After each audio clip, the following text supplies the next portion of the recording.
Relax, hindi pala. Mas nakakatakot.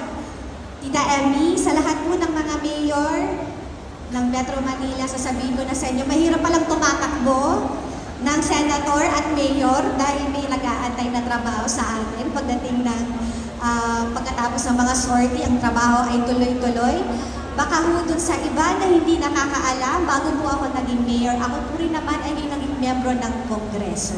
Kaya magkasama po kami, Tita Emmy, sa Kongreso noon, nung 14th Congress, huwag nyo nang kumputin kung anong taon. Basta 2007, magkasama na po kami. 2010, magkasama kami ni Tita Emmy. Anyway, alam po ninyo, ang Makati ang unang nakapagbigay ng 100,000 para sa mga centenarian. Ginaya po ito ng national government na nagbibigay na din po ng 100,000 para sa mga centenarian bilang patunay na nauna man ang Makati sa mga benepisyong na ibibigay ay kaya po itong gayahin sa level ng nasyonal.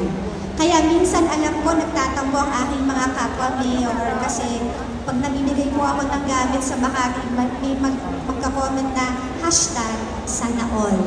Pero lagi ko pong sinasabi, maswerte po ang Makati dahil maliit lang po kami at marami po kaming resources, pero hindi po namin ito pinagkakait dahil ng sunog. Yung mga gamit po namin, pinahiram po namin sa Pasay dahil yun naman po ang punto ng pagiging isang membrong pamilya sa NCR.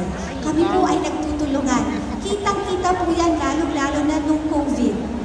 Wala pong iwanan. Lahat po ay nagtutulungan nung panahon ng pandemya. Pagdating po sa Senado, ang gusto po natin ay wala ng tax sa kahit anong bonus.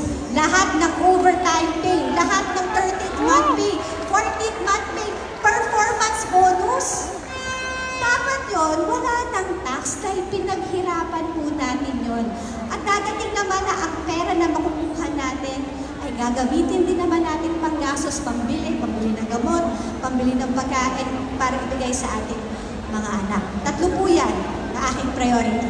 Bonus na lang po sa Metro Manila. Ang gusto ko po sana ay i-professionalize na natin ang ating mga barangay. Baka naman dapat ang mga barangay na ay disweldo ang mga opisyal. Bakit ang mga barangay officials hanggang ngayon walang GSIS? Bakit? Hindi ba?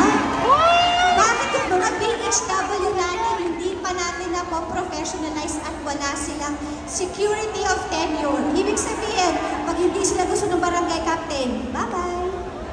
Pero tinraining na barangay ang una na nagre-responde, ang pinaka-basic na unit sa ating, lalong-lalo na sa Metro Manila, paigtingin natin, palakasin natin, pagandahin natin, dahil kailangan better ang ating mga barangay. Sama-sama po tayo sa isang better at bagong Pilipinas. Maraming salamat po.